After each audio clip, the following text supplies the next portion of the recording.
بسم الله الرحمن الرحيم.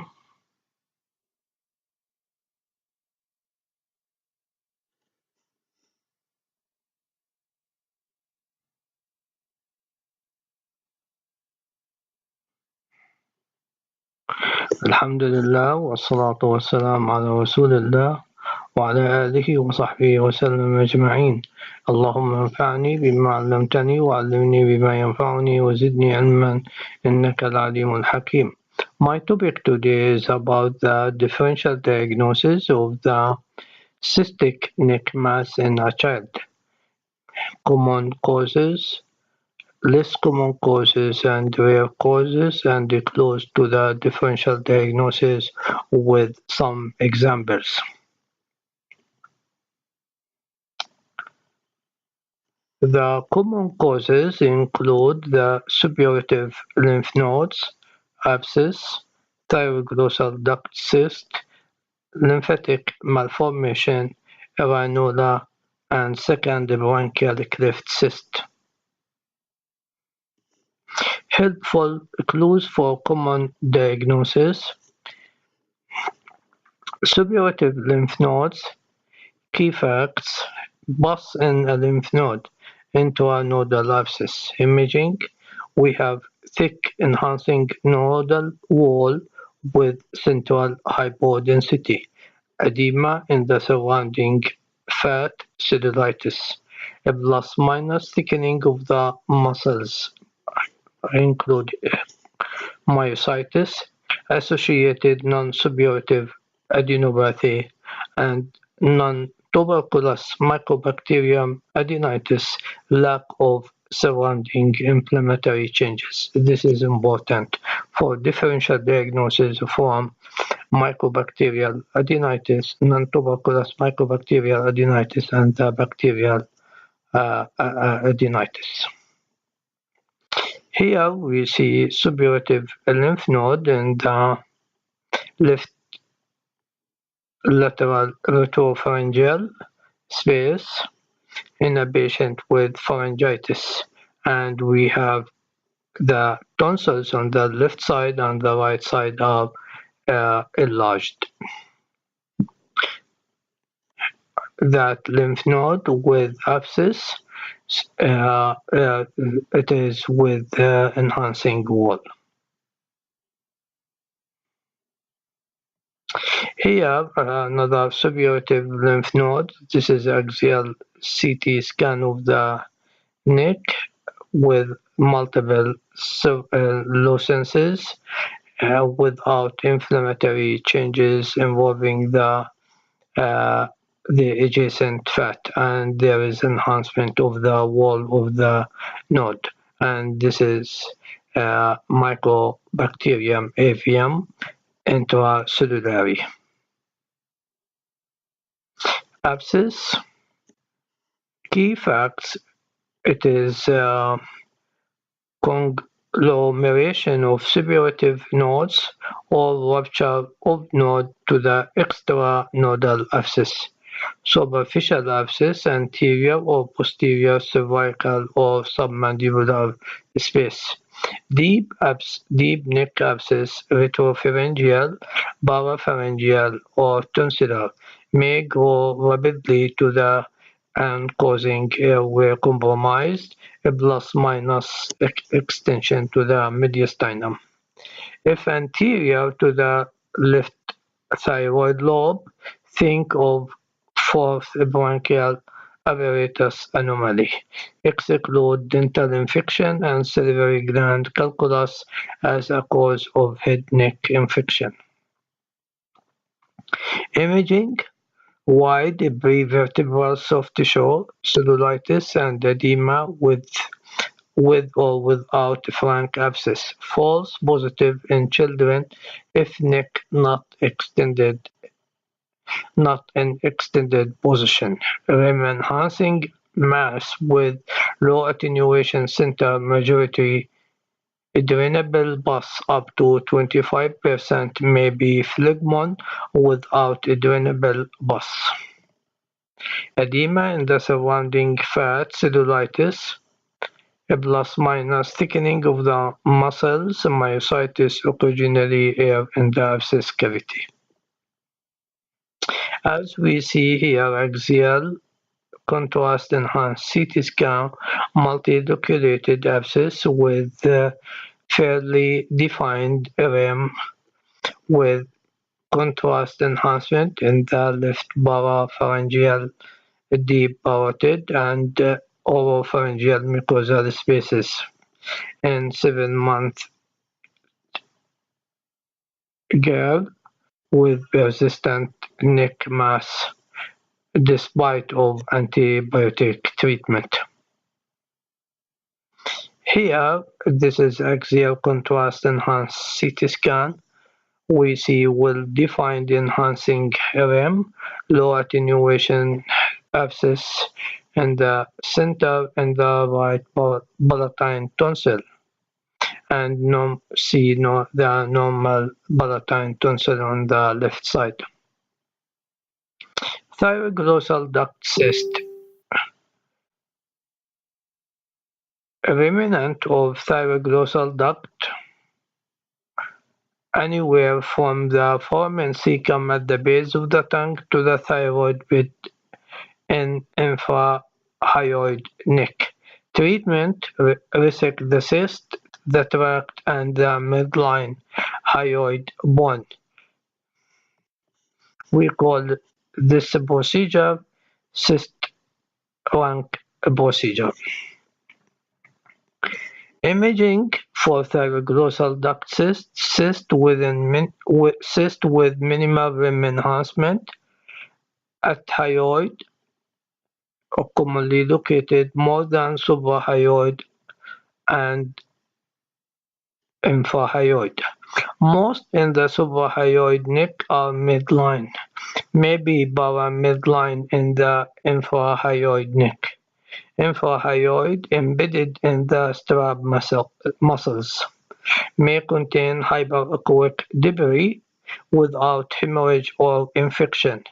Increase enhancement and surrounding inflammatory change when infected, plus minus nodularity or calcification if associated thyroid carcinoma, especially in adult patients. Here we see axial contrast enhanced CT scan, sharply marginated, non-enhancing infrahyoid thyroglossal duct cyst embedded in the left strap muscle, and it is paramedian location in the infrahyoid region, and this is characteristic of thyroglossal duct cyst. Here, sagittal contrast enhanced CT scan reveal infective thyroglossal duct cyst along the inferior margin of the hyoid bone with significant surrounding inflammatory changes and posterior rupture of purulent material in the region of the aryepiglottic fold. Lymphatic malformation. It is congenital vascular malformation, variably sized lymphatic channel, present at birth, a growth with child, hemorrhage may lead to sudden increase in size. Imaging: unilocular or multilocular, macrocystic or microcystic. One space can be involved or transspecial multiple spaces can also involved. Only septation enhanced unless associated with venous malformation. Lack high flow vessel on floor sensitive MRI sequence and angiography. Fluid levels revealed also seen. Here we see axial T1 MRI multiloculated macrocystic lymphatic malformation with multiple fluid level here, there, and there, and dependent blood and here and seen with two liqueurs. And this is macrocystic lymphatic malformation. Ranula, it is simple post-inflammatory retention cyst with epithelial lining arising in the sublingual gland or minor salivary gland in the sublingual space. Diving extravasation pseudocyst will rupture out of sublingual space into submandibular space. Imaging symbol will define cyst in the sublingual space, cyst in the sublingual space, and submandibular space if sublingual space component collapsed and giving appearance of tail. Here, this is axial contrast enhanced CT scan with long mass hypodense in nature in sublingual space, non-enhancing, and this is simple ranula. And note that the mass also in the submandibular space.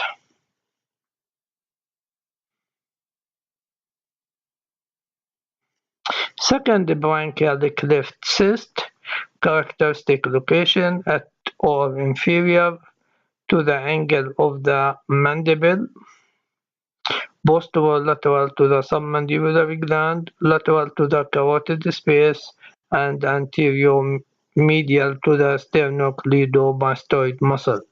Uncommon location, parapharyngeal space, peaking between the internal and external carotid artery, anterior surface of the infrahyoid carotid space. Imaging will define unilocular cyst in typical location. No significant contrast enhancement unless it is infected. Here we see contrast enhanced CT scan in a child with branchial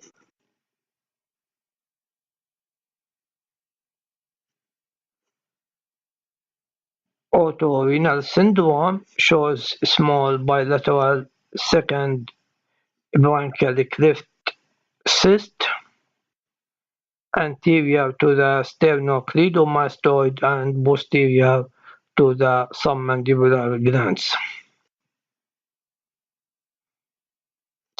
Less common causes: first, branchial cleft cyst, thymic cyst. First branchial cleft cyst, a remnant of first branchial apparatus in or superficial to parotid gland around the pinna or external auditory canal, may extend to angle of mandible. A proximity to facial nerve, important for surgical planning. Imaging will define non-enhancing cyst, contrast enhancing wall with surrounding inflammation if infected. Here we see axial contrast enhancing CT scan with the low attenuation non-enhancing cyst in the left parotid gland in a child with an intraparotid first branchial apparatus cyst.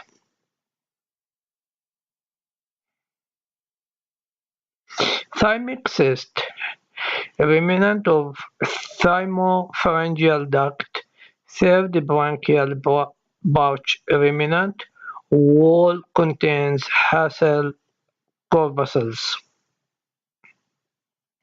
Imaging cystic neck mass along the course of Thymopharyngeal duct, plus minus solid enhancing thymic tissue, closely associated with carotid sheath, may be connected to mediastinal thymus, rarely rupture in the parapharyngeal space. Here, axial contrast enhanced CT scan, we see large thymic cyst in the anterior neck, significantly deviated the trachea and esophagus, and the thyroid gland, and the cyst extended from the base of the skull to the upper mediastinum. Rare but important causes: dermoid and epidermoid and teratoma.